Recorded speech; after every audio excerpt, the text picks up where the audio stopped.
On this episode, I have the pleasure of welcoming back Sven Carlin.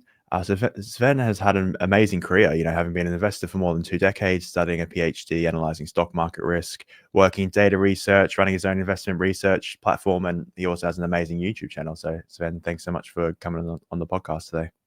Thanks for having me. It's my pleasure. No problem. I'm looking forward to speaking. So can you tell us a little bit more about your investment journey and sort of, I guess, what attracted you to investing? When I was 18, all I wanted was to be free. So I looked at having 1 million so that I can have 50,000 of dividends and then live a free life. And one of the ways to do that was through owning businesses. So I bought some businesses, got the dividends, and from there it just started. One by one owning, and then the first 2000s emerging market boom happened, made a lot of money there, and I got hooked, and since then I'm an investor. Yeah, it's interesting. They say it's very important about when you start investing. So I guess if you started in 2007, 2008, and then, and then it crashes, that might have scared you away. But the fact you were at a pretty good bull run, it's probably attracted you to it. Yes, and also I invested for different reasons. After a crash like 2000 to 2002, people were not looking at stock prices going up. People were looking at fundamentals. And I invested on those fundamentals. So I stuck to being a fundamentalist for the last 2 decades. Yeah, okay, that makes sense. And then I guess what attracted you to really good companies? Was it just you kept doing more research and then you sort of understood that that's the way to invest, or was there something else? Well, as Warren Buffett says, you are born a value investor. So I wanted more certainty in the investments I am looking at because I cannot predict the future. I can only look at what is there. And then I want the highest degree of certainty when it comes to my investments, that those lead to my financial goals. I'm not gambling on things. I'm just researching. And the more research you do, the more interesting things you find over time. Yeah, it's a great point. I'd be interested in hearing more about your research process, because it sounded like I've listened to a few of your podcasts, and it sounds like you just basically analyze. You might look at one market, analyze every company in that market. So can you tell us a little bit more about that process? So when I started 20 something years ago, I come from Croatia, and there was 2000, that was 2002, and on the market I think there were about 50, 60 names, and I was looking to find the best businesses to invest in that lead to my goals. And from day one I simply looked at every business that was available on my local stock market, and since then I just keep doing that, look at every business one by one, because it's not just about finding something. Every time you look at the business, you learn something new about something else that might come in handy somewhere down the road in the future. So I really like to go through the lists. As Warren Buffett says, start with the A's, and then you simply start accumulating that knowledge that over time leads to good results. Yeah, it's a great point. And what does that look like? Is that just looking at the income statement? Is it going deeper, or is it just sort of very high level, and then you might see something that interests you, and then you'll keep I think it researching? depends also on the business. What are you looking? Everyone has the numbers. We all have the numbers today. The data is out there. You can run a screen, and everybody has the data. But then you have to go beyond those numbers to understand the story and how the story is connected to that data. Because if the data and the story are mispriced, then it might be interesting. And perhaps the most interesting thing to look at is the market looks at short-term things. And if you look 2 3 years ahead, then you can see mispricings because the market doesn't want to think 5 years ahead. And if something will happen 5 years from now with a higher degree of certainty, some new investment, some new plant, or something like that by a business that will lead to higher cash flows, that's often not properly discounted by the market. And the only way to do that is to really look at the data and then also at the story, connect it, and then go forward. No, definitely interesting. So, what I guess what attracted you to value? You mentioned at the start it's sort of more to do with predictability or just being able to, yeah, I guess go into the numbers, predict cash flows, and go from there. Versus growth, which is I guess more high growth. Well, there always people talk about value and growth, but growth is an essential part of value. I'm also always looking at, okay, how much can this growth, this business grow over time? And then you calculate also the growth and the value that's already there. The only difference between value investors, we want growth with a little bit more certainty than just growing for the sake of growing, also profitably growing, compounding, so scaling the business. So you always look at growth, but with more certainty. And perhaps something that differentiates value investing from everyone else, you might also want to get all that growth for free. For example, people look at Apple now, the P ratio is 40, and everyone is looking at the growth from Apple Intelligence Service and this and how to price that growth. 9 years ago in 2016, Apple was priced at a P ratio of 10 with 30% of cash on the balance sheet compared to the stock price because everyone was thinking this company, the business will be flat for the next 2 years. And then you could get all the Apple growth that happened eventually for free practically. So that is always the things that we are looking in the markets. Yeah, it makes sense. And is there I guess can you go further into your? I know you've talked a little bit about how you'd look into a company. What would be the next step? So say you find a company, you say, okay, there's a disconnect here. What would be the next step for you to maybe push you on the way to potentially investing? First, I usually write a report down if something is interesting, because when you write something up, write a report, which I always do for my research platform, then you can understand better the risk and reward of a potential investment, compare to the sector, whether there is a positive structural tailwind. I don't know, population growth helps because you always want to invest in those sectors that have positive growth ahead, because even then if you make a mistake, the positive growth will save you. So you start at developing that story, and then over time, when maybe sometimes a year, 2 years pass, and you follow, you look at conference calls, you look at the past conference calls, what the management said, what the management did, what actually happened compared to promises. And then you start understanding the management, the goals, the business, how it compounds. And that is something that you can say, okay, now I know that business.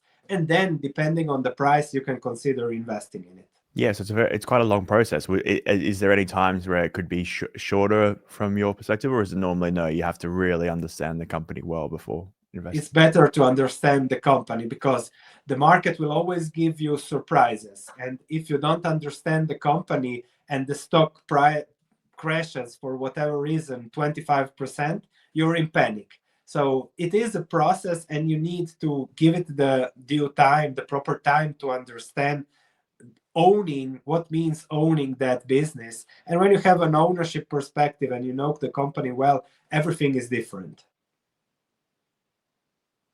Yeah, I think I listened to one of your other interviews where you said you might follow this company for a few years. Once you decide to then buy the company, you might buy a very small percentage for 6 months or so to then understand from an owner's perspective. Is that still the case? One of the best value investors out there, Walter Schloss, used to say, you need to own a stock to know the business, because without owning, you cannot really understand the correlation between the business, the stock price, and what are the opportunities the market might offer you. So I have a small diversified portfolio on my research platform where I own about 17 positions now. And whenever something starts to get interesting, I put it there and then follow it each quarter with news, with the quarterly earnings. And over the years, this knowledge about the business compounds. And then down the road, okay, now is the time to bet more. Now is the time to forget about this business. And the more you know about the business, the easier it makes to invest in it. Yeah, it's a great point. And what are the key things that I guess you're looking at businesses? I know you've talked about there's a catalyst, there's a disconnect. Is there any, I know Warren Buffett's classic for moats and, competitive advantages and all these other aspects. Do you have sort of key frame things that you're looking for in businesses? The more the merrier. Of course, everybody wants a business with a moat at a low price, scalability, growing at a certain rate, low competition. Everybody wants that, and we always look for that. Great management, assets, margin of safety, you name it. So we always look for something, but of course, perfection is hardly ever to be found, but we strive for it. And then you compare what you found with the price. And then if what you compared with compares well with the price, what you found compares well with the price, then it can be an interesting situation to invest in. It doesn't have to be always a beautiful business. Yeah, it's a great point. It's also about the valuation and what other people value it at. But then I guess, is there any point where you would look at maybe it's a cheap business, but you still wouldn't invest in it? Because I guess some industries, there's reasons for it to be cheap. Some industries have, but then you look, okay, always ask yourself from a value investing perspective, what can go wrong? So if I invest now, what am I getting paid for the investment? How is the business delivering value to me? What can go wrong? And all those industries that always seem to be cheap, you look at things, for example, I just look at the shipping company, Danaos. It has a P ratio of 3 now and a 5% dividend yield. Everything looks good from a fundamental perspective. And then you look a little bit at history, and practically the company went bankrupt twice in the last 15 years.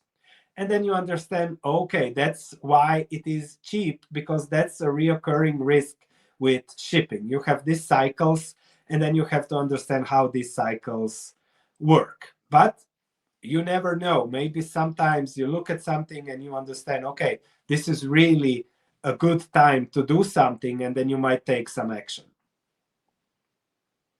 Yeah, I guess that's the benefit of following a company for a longer period. You can see those issues and I have a list of about 25 businesses that I follow more closely now. And then depending on the cycles in the market, that goes to other sectors, and practically 50 that I've been following for the last 5, 6, 7 years. So I know them, and that's enough. If I get 2 opportunities per year to invest in something good, I'm a happy man. Yeah, it's a great thing. And what does your portfolio look like? Maybe, not the names, but I guess, your concentration, the amount of companies you have. How do you sort of look to construct that? So I have 3 levels of portfolios. So we have the covered stocks, then I have the diversified portfolio, which is it is a money portfolio, but just a small amount, just to learn more about how the businesses work. Then I have a model portfolio for those that need, let's say, 5, 6 investments diversified. And then my personal portfolio, at the moment, I have 1 business, for example, just 1, because that's the only low risk, good reward that I can find in this market. Oh, wow, that's pretty concentrated. So, Yes. do you would you be willing to talk more about that business, or? I cannot give you the name, but I can just say that as I'm looking at the global environment, as Warren Buffett always says, if you have from 1 to 20 investing opportunities, then I'm always thinking, why wouldn't I put most of it in the best investment opportunity rather than putting it into number 5? And then again, perhaps something that is misunderstood here, I invest on a monthly basis. So I invest. And if I invest, I don't know, I have invested X amount into this business now, maybe from next month there will be something else that's interesting. And then over the next 2 years, I just invest in something else. And then 2-3 years down the road, we are already at 2. 5 years down the road, we are 3 businesses. And so you build a portfolio of great businesses at great prices, and then you don't have to think much more about it. Yeah, it's a great way to put it. And then how would you go about, exiting a position? Because I guess especially when you're only in one position, you need something. It'd take a lot, and you probably need a better opportunity to come along. If the market revalues the opportunity, and then I say, okay, now if the price goes up, the returns are mathematically lower and the risk goes higher. And then you compare it with other opportunities, and then I'm happy to rebalance. If there is something, I don't know, 50% better than what I own, then I rebalance. And then when to sell a stock, I often tell people, when you need the money, and if you feel something you own is overvalued, overpriced, or priced at a level that doesn't really lead to your goals, you feel it's too risky, well, investing is there to make your life better. So sometimes it is smart to just sell it and do something that enriches your life financially by selling something that made you good. Yeah, no, that's a really good point. So I'm guessing, as you're saying, it seems like you think the markets are quite, and obviously this is a broad term, there's going to be good companies, but the markets are quite overvalued currently, and they seem to keep going up. Is that what you're really seeing globally? I'm not attracted, let's say, by the current stock market, S&P 500. I constantly, daily look at businesses constantly, but everything seems, for me, fairly or richly priced, which means I don't like the risk for the reward. The S&P 500 has a dividend yield of 1.2%, which is insanely low. So nobody is getting rich on that, but there is this automatic investing, and inflows keep going on because stock prices keep going up. Stock prices keep going up because inflows keep going on. And for now, there is no sign that this will turn, even if there might be, I don't know, recessions, interest rates higher inflation that forces the Fed to push rates higher, things like that. Those things are always around the corner, and those are the risks. And that's why I don't like investing in just like the general market, because I consider it extremely risky now for the very low reward.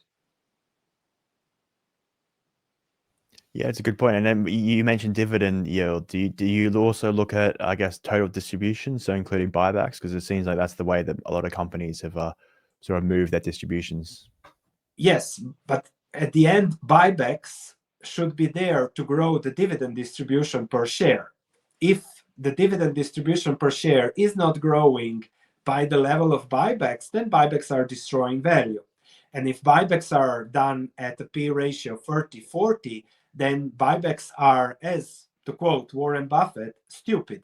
So he sold Apple because Apple is doing stupid buybacks.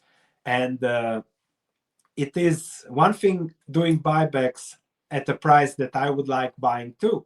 And the other thing is doing buybacks just to push stock price higher, and higher, compensate management that then gets shares that you buy back, and then they sell it in the market and things like that. It's a very vicious cycle, the buyback cycle at the moment. Yeah, the incentives are sort of skewed towards that, as you said. And I think it is a really interesting thing, as you said, that I guess the best allocation of capital would be, it could be dividends, or it could be buying back when your stock is undervalued, and then special dividends when you're sort of overvalued. Like there's hardly any companies that sort The of do thing that. is, if I Yeah. am a CEO of whatever company, except Warren Buffett with Berkshire, because Buffett's goal is not to push the stock price higher. Buffett's goal is to compound equity at a high rate. So only Buffett can say, no, the stock price is too high to do buybacks now. Every other CEO, if he would say, oh no, the stock price is too high, he would get fired immediately. So it's really impossible to put yourself into that position and say, oh no, we're going to pause buybacks because the stock price is too high, which would immediately crash the stock, and then you could pack up your things and get fired, probably a few losses there.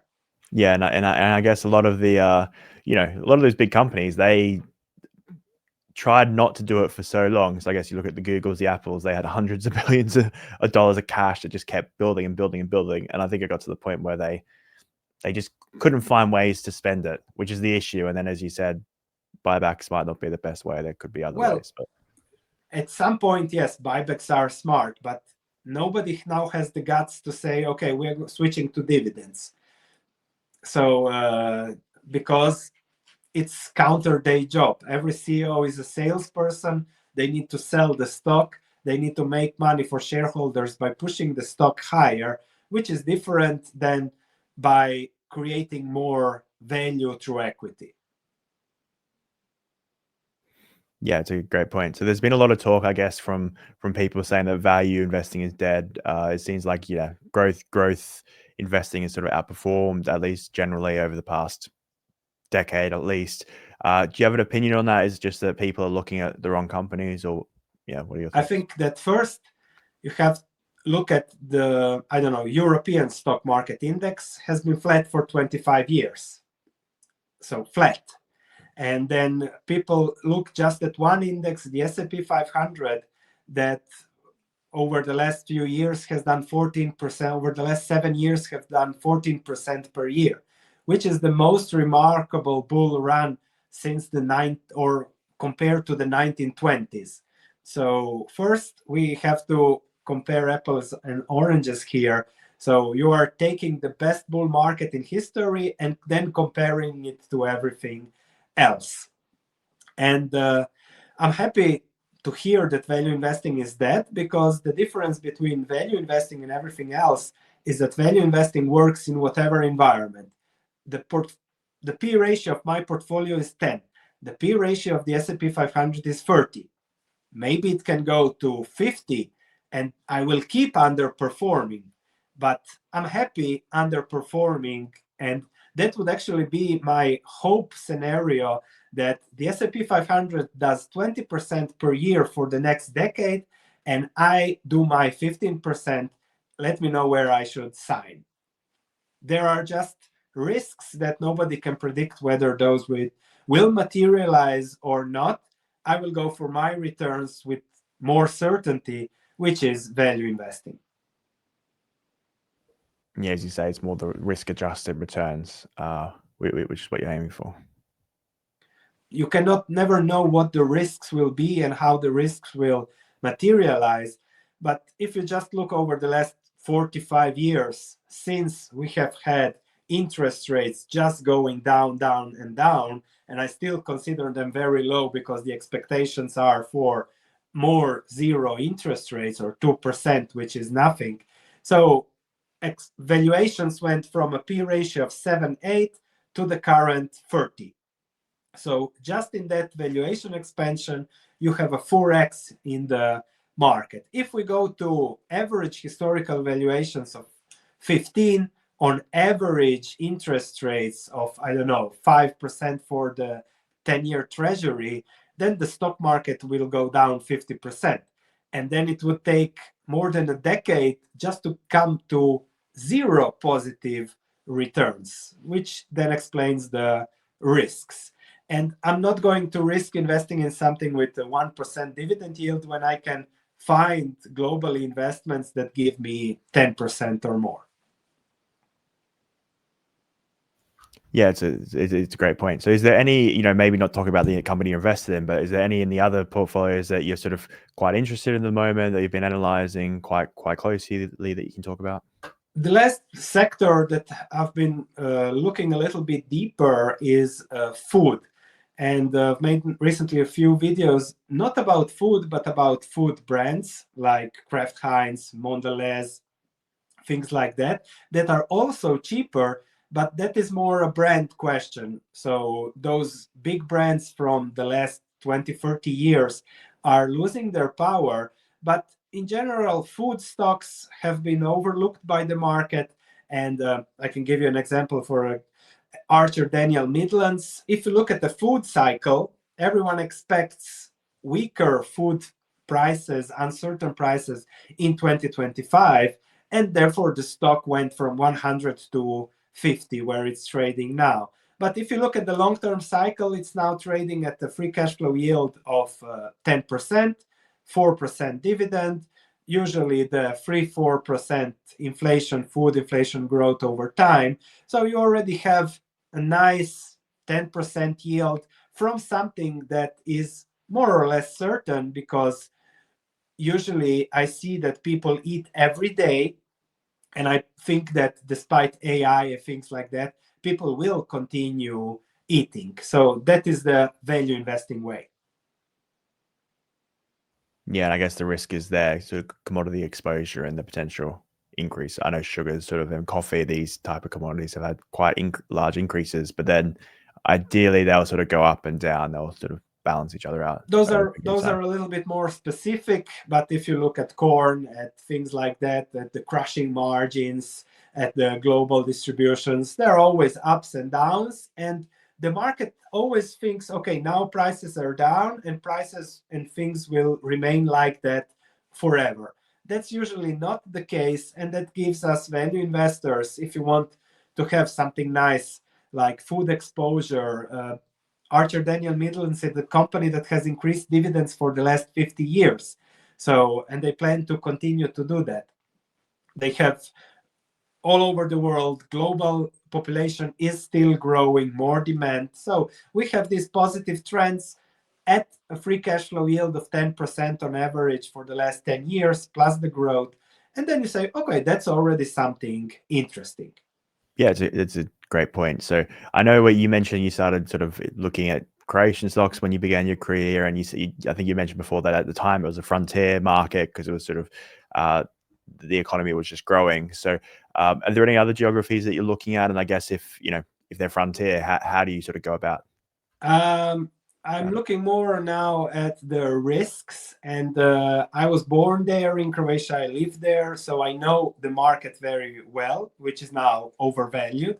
But to go into a frontier market, you really need to know it. You need to speak the language, understand the legal implications and things like that, which is very, very hard. So I try to stay out of markets where I don't speak the language, and I try to stay out of markets where I don't understand what's going on with the business. Some businesses now have everything shown in English. If you go to the Philippines, for example, things like that. So everything is made easier then. But I'm not going into, I don't know, crazy markets.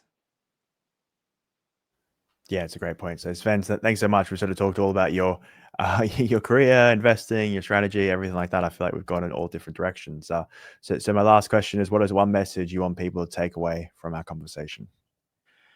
Just to think at whatever you own, whether it is leading you towards your financial goals from, let's say, a fundamental perspective. How is that business that you are owning creating wealth for you time over time, or will create wealth over the years compared to the price you are paying?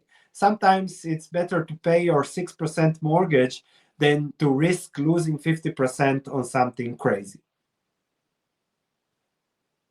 Yeah, it's a great message. So thanks again for your time. If anyone wanted to find out more about your work and what you do, where would the best places for that be? They can just send me an email at investwithsven@gmail.com. Perfect. I'll put in the description below, but thanks again for your time. Thank you very much.